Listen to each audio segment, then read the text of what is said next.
Halo teman-teman semuanya, Assalamualaikum warahmatullahi wabarakatuh. Kembali lagi sama aku Rohman Hikmat di YouTube Rohman Hikmat.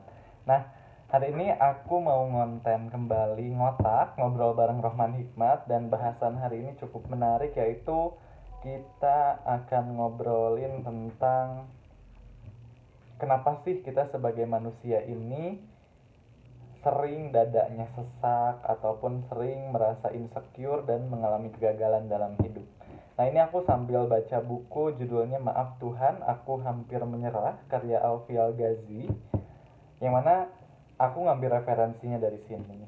Nah, teman-teman semuanya, ada ya masanya dimana kita itu merasa segala hal yang terjadi dalam hidup kita itu susah, dan kita merasa tidak mampu melewati berbagai macam hal yang harus kita lakukan, yang harus kita lewati dalam kehidupan.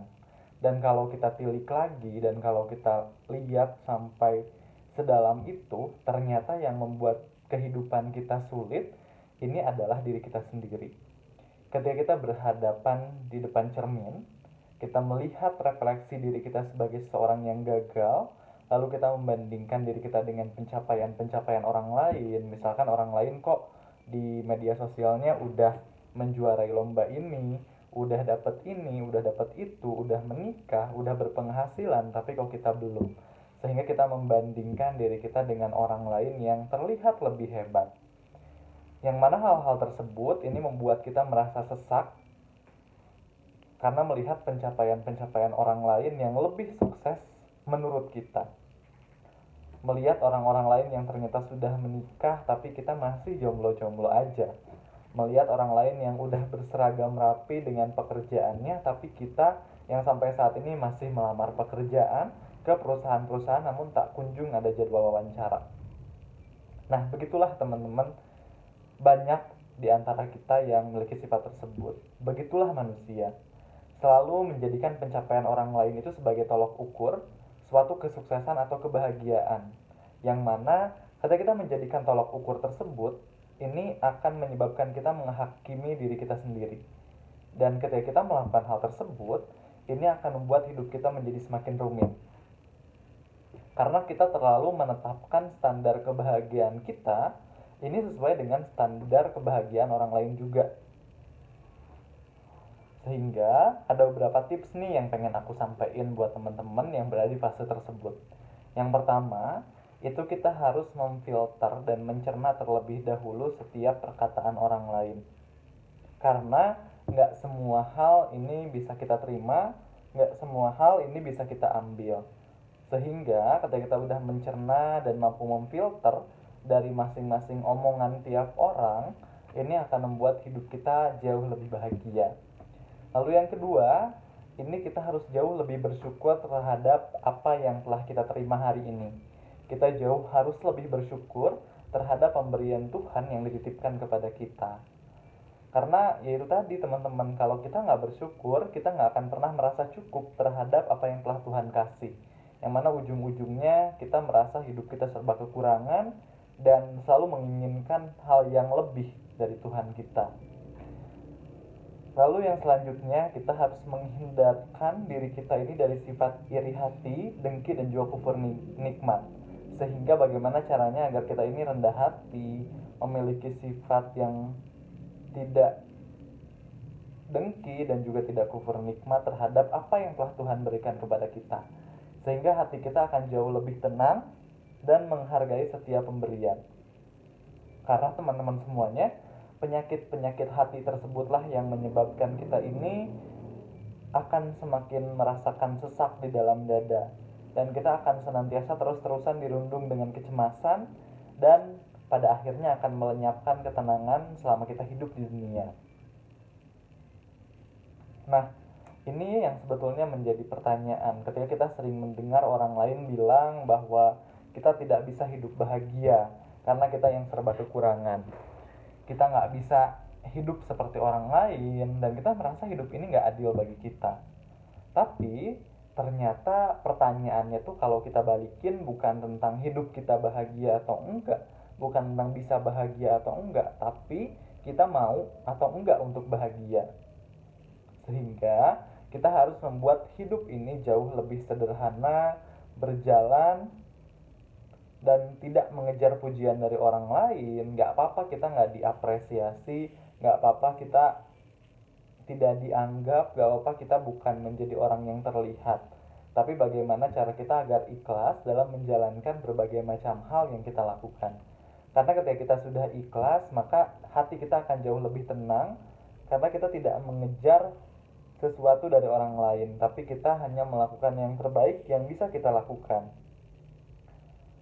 Selain itu juga, kita tidak boleh untuk memelihara dendam. Karena kalau kita senantiasa memelihara dendam, kita akan selalu memiliki sifat iri dan dengki terhadap pencapaian orang lain. Dan yang terakhir, ini bagaimana cara kita untuk menjadi manusia yang mudah memaafkan. Ketika ada orang lain yang melakukan kesalahan, ketika ada orang lain yang tidak sesuai dengan ekspektasi kita, bagaimana kita untuk senantiasa mudah memaafkan kesalahan orang lain, dan bagaimana cara kita untuk lebih menghargai diri kita sendiri. Karena teman-teman semuanya, kita nggak bisa untuk berharap kepada orang lain. Kita hanya bisa berharap kepada Tuhan kita yang senantiasa meridhoi setiap langkah kaki kita, meridhoi setiap perjalanan yang kita tempuh. Dan di setiap jejaknya itu pasti ada makna yang dimunculkan oleh Tuhan, yang diberikan oleh Tuhan. Sehingga bagaimana cara kita untuk menangkap makna tersebut menjadi suatu pembelajaran hidup. Dan ini yang menjadi pertanyaan bagi kita semua. Kita nggak mengejar apresiasi, kita nggak mengejar pujian dari orang lain, tapi bagaimana cara kita ini mempersepsikan diri kita bahwa tujuan akhir dari hidup kita adalah surganya. Sehingga tak perlu ada lagi perbandingan, tak perlu ada lagi penghakiman diri, dan ketika kita tak mampu mengejar apa yang telah mereka capai, ketika kita tidak mampu mengejar perkara dunia, maka pastikan kita mampu mengungguli mereka dalam hal akhirat, dalam hal yang abadi, karena dunia ini merupakan kesenangan yang hanya menipu saja. Karena bila ada orang-orang yang sibuk mengejar pujian dari manusia, ketika kita hanya sibuk mengejar sesuatu hal dari manusia, itu akan membuat hati kita kotor, hati kita tidak dipenuhi oleh cahaya, sehingga ketenangan ini tidak menetap dalam diri kita dan kebahagiaan tidak lagi menancap dalam diri kita. Ini berdasarkan Quran Surat Al-Isra ayat 82 yang artinya, dan kami turunkan dari Al-Quran sesuatu yang menjadi penyembuh dan rahmat bagi orang yang beriman. Sedangkan bagi orang yang zalim, itu hanya akan menambah kerugian. Nah, sehingga kita semua sebagai orang yang beriman, ini senantiasa kita untuk mengejar sesuatu yang abadi, karena kita ini butuh Tuhan. Dan jika kita tahu bahwa kita ini benar-benar membutuhkan Tuhan, maka ibadah kita ini akan selalu ditambah, dan doa kita akan semakin panjang, sujud kita pun akan semakin rendah, dan tak henti-hentinya lisan kita untuk menyebut nama Tuhan. Bukan malah sebaliknya, ketika kita ini tidak merasa butuh Tuhan, kita akan menjadi malas beribadah, dan malah maksiat yang semakin bertambah, sehingga upaya-upaya ataupun usaha-usaha tidak lagi dilakukan. Padahal manusia hadir di muka bumi pun senantiasa untuk berusaha. Ketika kita tidak berusaha, ketika kita lebih banyak malas-malasan, ketika kita hanya mementingkan ego kita untuk memenuhi kebutuhan-kebutuhan secara individu, untuk istirahat terus-menerus, untuk rebahan terus-menerus, untuk main game terus-menerus, ini yang harus kita pertanyakan, apakah kita berniat menghadap pada Allah dengan kesombongan diri kita yang tidak mau berusaha.